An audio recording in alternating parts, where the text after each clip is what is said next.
candidato que, segundo a pesquisa divulgada pela Datafolha, sem o Lula na corrida eleitoral, é o primeiro colocado, bem perto da Marina Silva. Ele fala, entre outras coisas, sobre a acusação de racismo e outras acusações mais. Exatamente há 1 minuto desse domingo foi apresentada uma nova pesquisa depois da prisão do presidente Luiz Inácio Lula da Silva.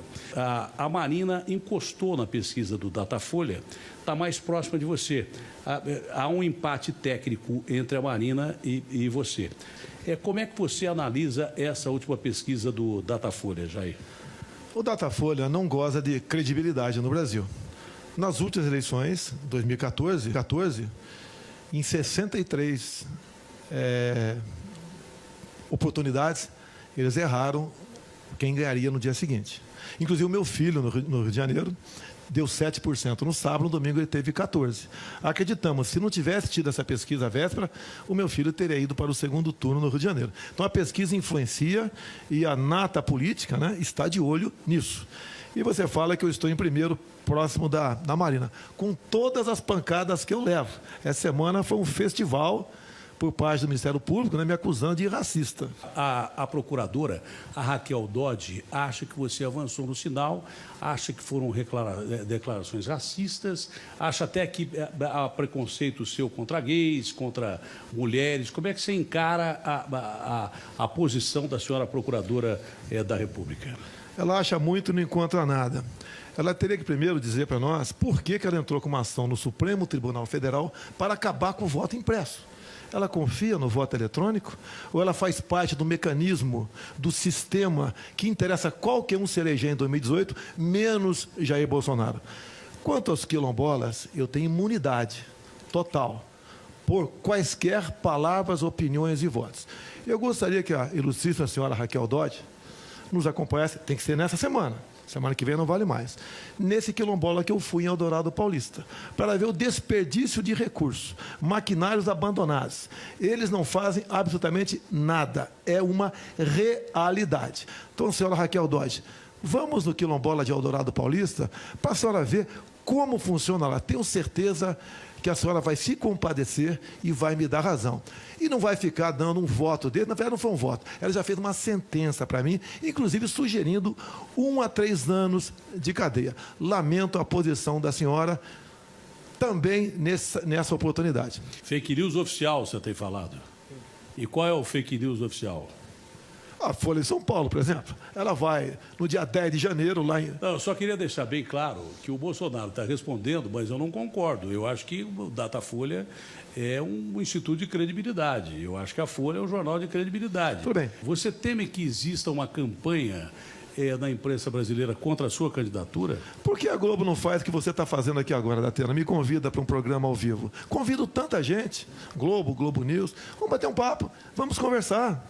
Dessas questões todas, botar em pratos limpos. Pela Globo eu não posso responder, que um dia o Jô Soares me convidou para ir no programa dele, disse que iam mandar helicóptero e tal, e no último minuto acabaram me desconvidando. Então, pela Globo, sinceramente, eu não posso responder. Eu fui massacrado pela Globo essa semana. Eles não botam a minha fotografia durante o massacre. Só diz, o deputado Jair Bolsonaro, racista, não sei o quê, que não gosta de mulheres, que ofende, não sei... Eu o tempo todo isso. Me aponte um áudio meu dizendo que mulher tem ganhamento do que homem. Aponte um áudio. Tudo é gravado. Apontem. Que eu seja... Você em momento nenhum é racista, você em momento nenhum é contra os gays, você em momento nenhum é contra as mulheres. Vamos lá, vamos por partes. Racismo. O meu sogro é o Paulo Negão. Sou contra cotas. A minha briga é contra cotas. O negro é tão competente quanto um branco e vice-versa. Somos iguais. Inventaram agora cota para as academias militares das Forças Armadas. É um absurdo o que estão fazendo. Tem condição, passa. Não tem, não passa. Por que cota para afrodescendente e não tem cota para nordestino? Não são sofridos também? O Lula que inventou esse negócio, começou antes, mas implementou isso com mais violência. Qual a diferença de um paraibano e de um afrodescendente, ambos com filhos, né, porteiros, vamos assim dizer? E o paraibano tira 9, não entra na faculdade. O afrodescendente tira 7 e entra. Não são dois sofridos também? Qual a diferença entre eles? Aí você está criando o ódio entre eles. Aí você está criando, realmente, que se fala de racismo no Brasil. Tem que combater isso. Homofobia, prezada Atena. Quem não tem amigo, até parente gay, está certo? E olha só, eu sou contra o material escolar. Eu não quero que o pai chegue em casa e encontre um filho brincando de boneca por influência da escola. O filho de 6 anos de idade. É isso que estão nos livros, e eu tenho mostrado isso nos livros. O elemento, depois de uma certa idade, você se descobre o sexo há 13, 14 anos na cidade. Se o elemento tiver atração pelo sexo igual, vai ser feliz. Agora, ensinar para criancinhas que fazer sexo com outro coleguinha do mesmo sexo, isso é um crime. Como é que você combateria a corrupção que já passou há muito tempo dos limites? Eu tenho a impressão que o senhor concorda comigo que não dá para continuar com essa corrupção no Brasil. Combater a corrupção. Diminuir o tamanho do Estado. É não aceitar as indicações políticas que produzem o quê? As indicações políticas. Ineficiência do Estado, onde o pessoal não aprende nada em escola, não tem atendimento em hospital e não tem segurança. Então leva a ineficiência e a corrupção. Você pode ver, um partido larga o Ministério das Cidades. Já tem um montão de urubu atrás do Ministério da Cidade. O que eu vou fazer com o Ministério da Cidade? Eu vou extinguir. O dinheiro vai diretamente do governo, do Tesouro, para a Prefeitura. Como é que você analisa a entrada do ministro Joaquim Barbosa na corrida eleitoral? O Joaquim Barbosa, pelo que eu sei dele, todo mundo sabe, fez um bom trabalho na questão do mensalão. Ele tem as suas posições, ele tem as suas bandeiras. Ele vai dizer para vocês se ele é desarmamentista ou não, se ele é favorável à cota ou não, se ele é favorável a reduzir a maioridade penal ou não. Tá?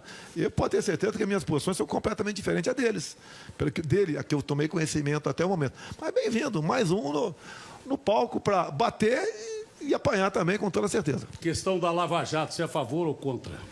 Olha, eu não faria o que o governo fez, trocando a cúpula da PF para ajudar amigos ou para brecar a Lava Jato. Essa é a grande verdade. O atual presidente não tem qualquer consideração, carinho, respeito ou vontade de combater a corrupção. Afinal de contas, é um dos mais citados nessas operações. Toda a autonomia à Polícia Federal, bem como recurso para levar avante isso. É outra forma de você combater a corrupção. O elemento saber que ele pode ser descoberto e, se for, vai pagar um preço alto lá na frente. Muita gente dizendo que está sendo politizada a justiça, através até do próprio Supremo. Não foi a própria classe política quem pediu isso e agora sofre as consequências? Sim, muita gente quer que você perca a liberdade, não após a condenação em segunda instância, mas sim após a condenação em última instância. Que, em última instância, para nós políticos, é o próprio Supremo Tribunal Federal. E mais ainda, Atena, quando o pessoal fala em fim do foro privilegiado, você tem que botar um pé atrás, Atena. Nós temos um ex-presidente preso, 2 ex-presidentes empichados, não é verdade, e muitos presidentes com um esqueleto do armário. Então, o Brasil não aproveitou até agora a democracia. E me parece que esse é um dos últimos passos para a gente ainda tentar, através da democracia, fazermos desse Brasil um país decente. Essa questão do foro privilegiado, você tem um ponto de vista diferente daquilo que eu estou pensando ou não? Você tem razão. Atena, a gente não desconfia da unanimidade? Olha a grande parte das figuras que estão no Senado. Poderia falar vários nomes aqui. Foi aprovado por unanimidade lá. Renan, Jucá, Collor de Mello, Aécio, a petralhada toda. Não está esquisito nisso? O que acontece? Presidente do Senado. Tá todo mundo, Eunício Oliveira. Tá? Olha só, todo esse pessoal votou para acabar com o fim do foro privilegiado. Você tem que desconfiar. O que acontece? Se você acabar com o fim do foro privilegiado e acabar com a condenação após a segunda instância, a nossa condenação será em última instância. Então, para o político é muito bom. Em vez de eu já ir para a última, eu vou para a primeira. Vou lá para o Moro, recorro lá para um tribunal outro qualquer, STJ e Supremo. Leva 30 anos. Daqui a 30 anos, Datena, eu já morri, Datena. Eu, como corrupto, quero o fim do foro privilegiado casado com o fim da condenação em segunda instância. Esse é o jogo. Intervenção militar foi um caso de desespero do Temer? Como é que você analisa isso? É bem porque as Forças Armadas foram colocadas numa gelada no estado do Rio de Janeiro depois da situação que chegou ao Rio de Janeiro, não é verdade? Intervenção política. Decidiram no meio do carnaval. O comandante do Exército não sabia da decisão deles. O comandante militar do lado nosso, do Rio de Janeiro, também não sabia. E jogar no peito isso aí como medida de marketing. Bota os militares na rua. Agora, o que os militares têm pedido, pelo que eu senti neles, estão prontos para cumprir a missão e querem ajudar o Brasil. Mas quem dá a missão dá os meios. Não temos o que é mais importante, retaguarda jurídica. Todo mundo diz, Atena, eu acho que talvez você também, que estamos em guerra. Se estamos em guerra... Da Luz, isso é questão de dizer, nós estamos mesmo. Então, você acabou de corroborar aqui com a minha assertiva agora. Se estamos em guerra, os dois lados podem atirar, e não apenas um lado. O lado nosso, o lado bem. Você pega um soldado... Por que isso não ficou claro, Jair? O que está faltando você botar no Código Penal o que se chama de excludente de ilicitude para os integrantes das Forças de Segurança em operação. Falta o excludente de ilicitude para nós também, nossa casa, Atena. Se alguém entra na tua casa, caso você mate um cara lá dentro, você vai ter problemas com a justiça, como está tendo o cunhado da Ana Hickman. O problema no Rio é aquele corpo doente, tem que deixar o dedo e amputar o corpo. Está nessa situação. A política lá também está toda corrompida. Alguns falam, né, que o Bolsonaro não fez nada pelo Rio e quer ser presidente. Se eu tivesse feito algo pelo Rio, junto com os políticos que estão lá, eu estaria preso uma hora dessa. Eu estaria na papuda, porque eu só pensava em fazer besteira. E eu não sou chefe de executivo. Eu sou apenas um parlamentar, juntamente com mais 2 filhos que eu tenho lá. Então, você, agora, como presidente da República, hesitaria em usar o Exército, Marinha e Aeronáutica? Se o parlamento nos der o excludente de ilicitude, você pode usar. Mas não é para entrar em uma área habitada, você vai entrar na rocinha atirando. Não é isso daí.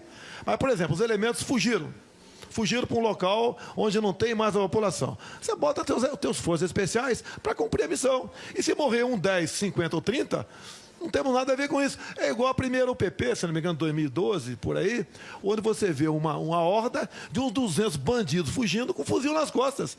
E não teve uma preparação para lá na frente, não para, atira. E atirou, o nosso homem da segurança pública, ou mulher, não poderia ir para tribunal de júri ou auditoria militar. Todos deveriam ser condecorados. A pergunta é muito simples, né? Porque fica a impressão quase que clara que qualquer inimigo político seu diz assim, olha, o Bolsonaro sendo eleito é praticamente um golpe. Como é que você coloca essa posição e se defende dessa afirmação? Por eu ser militar, né? Então há a possibilidade, nós temos um militar formado na Academia Militar das Agulhas Negras, eleito presidente. Existe essa possibilidade, sim. Dona Raquel Dodge, voto impresso, por favor, tá? Não fica confiando no voto eletrônico. Você continua não confiando nas urnas brasileiras, nas urnas eletrônicas? Atena, eu acho que você não tem profundo conhecimento de informática. Eu acho, pela tua vida pregressa. Não tem, mas também, eu vou te dizer uma coisa, também não confio nessas urnas eletrônicas. Então, aí eu concordo com você. É que eu ia dizer, eu não tenho como comprovar que teve fraude. E você não tem como comprovar que não teve. Também não tenho como comprovar, mas eu desconfio disso aí. Hoje o senhor tem convicção que seria o próximo presidente da República das urnas? Eu tenho certeza que o voto impresso eu ganharei no primeiro turno. Eu tenho certeza absoluta disso aí. E sem o voto impresso? Acredito que dificilmente nós vamos ter sucesso. Eu quero ver se você é realmente a favor da igualdade das mulheres. Posso fazer a pergunta? Pode. Quem é que manda na sua casa? Olha, se for para estar em votação, eu perco todos 3-1. Eu sou casado, tenho uma filha de 7 anos e uma enteada de 15. Perco todos de 3-1. Então, eu não tenho problema em casa. Aceito, nem boto em votação. Elas querem para churrascaria ou a pizzaria. Elas decidem. Eu vou atrás. Né? Jair, foi um prazer recebê-lo. Olha, lembrando a vocês de todo o Brasil que esse espaço aqui é um espaço absolutamente democrático. Eu costumo dizer que a Band só tem um lado. É a democracia e, na sequência, os candidatos que se dispuserem a vir aqui têm o espaço reservado e convidado. Foi muito bom receber o candidato Jair Bolsonaro, que sem o Lula da corrida eleitoral hoje está liderando, praticamente empatado pela última pesquisa com a Marina, mas está liderando a corrida presidencial ao nosso futuro presidente da República.